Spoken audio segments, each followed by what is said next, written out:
Hey friends, I am so excited you're here to learn about Canva. This course is going to work best for you if you already have some familiarity with Canva. It also is assuming that you have a Canva Pro account. So if you don't have that, you can pause here.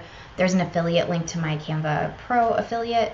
You can get started with that, set up your account and everything. And then this will also work best if you kind of are designing along with me.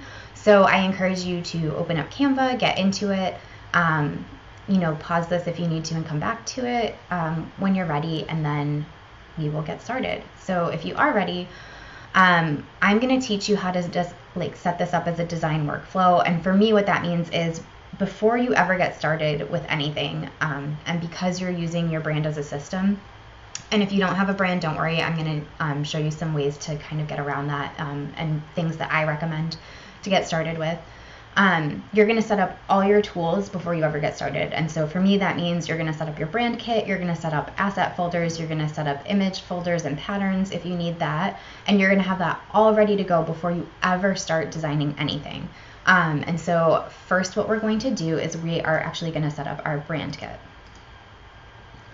So when you get here, I've actually already deleted out my logos so I can just show you how to upload them quickly. There are a couple different file types that you may or may not have for your logos. I'm going to attach a cheat sheet of different file types to it.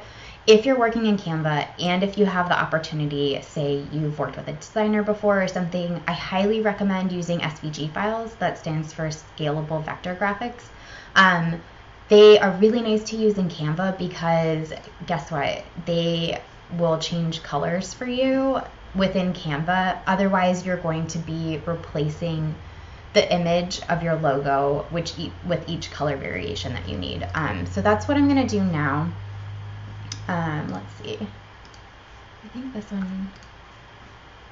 So if you're uploading these, sometimes it's kind of annoying. I have found that Canva prefers if you upload things individually because otherwise it may or may not load some and you kind of might miss that along the way.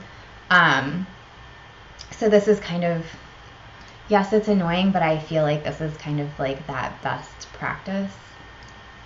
Let's find what my,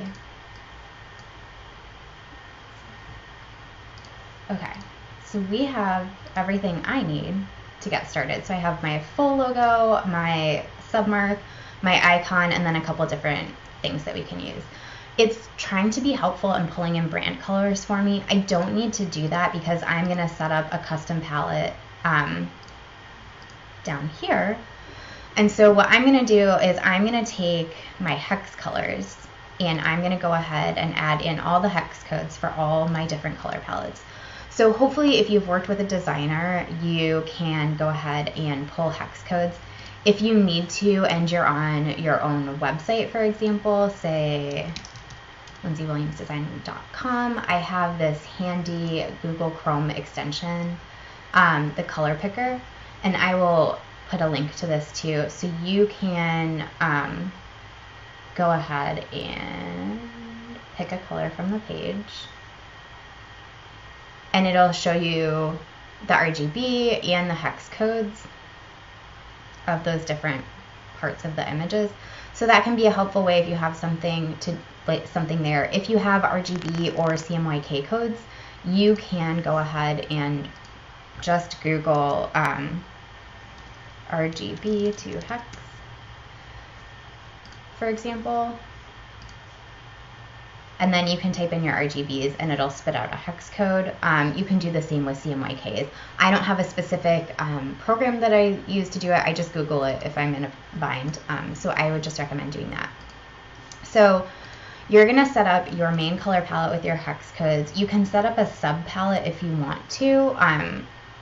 I like to have a sub palette and a main palette because this reminds me that these are the colors I'm using most frequently, and these are the colors that I'm using as accent colors. I feel that sometimes for my clients that helps to remind them that overwhelmingly these should be the colors that you have in your visuals, and then occasionally or as a highlight or as a call to action, these are the colors that you should be using.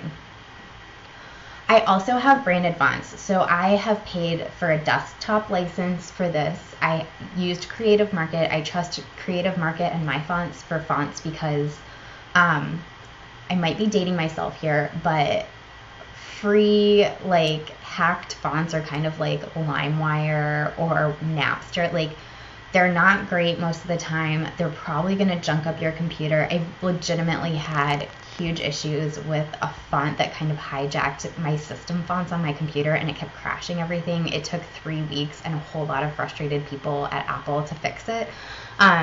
So I'm actually going to do just a small little lesson about where you can find the best fonts. And then once you pay for that desktop license, you can decompress the file and then you can upload it here. So if I want to upload a font, I'm just going to go ahead and upload, find it on my computer. Usually for me, it's under my users. So this is me. And then I already have a font management system. So this is in my Font Explorer and I can just pick whatever fonts from the library that I want. And I can go ahead and, upload that. I have the rights to all of these fonts. If you need free fonts, Google fonts are your best bet. And if they're not already loaded in Canva, then you can download them and upload them here.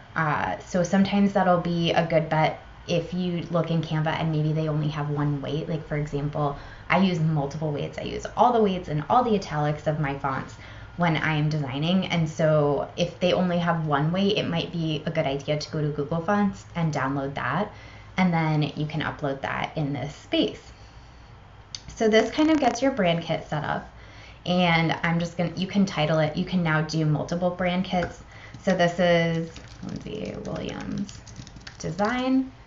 And that's this brand kit. If I wanted to add another brand kit, say, for example, you're a virtual assistant and within your own Canva, you're working on multiple brand designs for different people or like visuals for different people, you can add a second brand kit. Or I've used this with clients when they've updated their brand and maybe they have some things that are using the old brand and some things are using the new brand. It's a nice way to kind of separate those and make sure that there's no confusion, that these are the new brand colors, these are the new brand fonts, this is the old brand, this is the old brand colors and the old brand fonts, for example, and logos. And that way you have separate ways to still access previous designs and images and kind of design within that, but you have a very clear way to go forward with a new brand. So this is your brand kit setup. The next thing that I'm going to talk about in the next lesson is how to set up your folders with all of your design assets.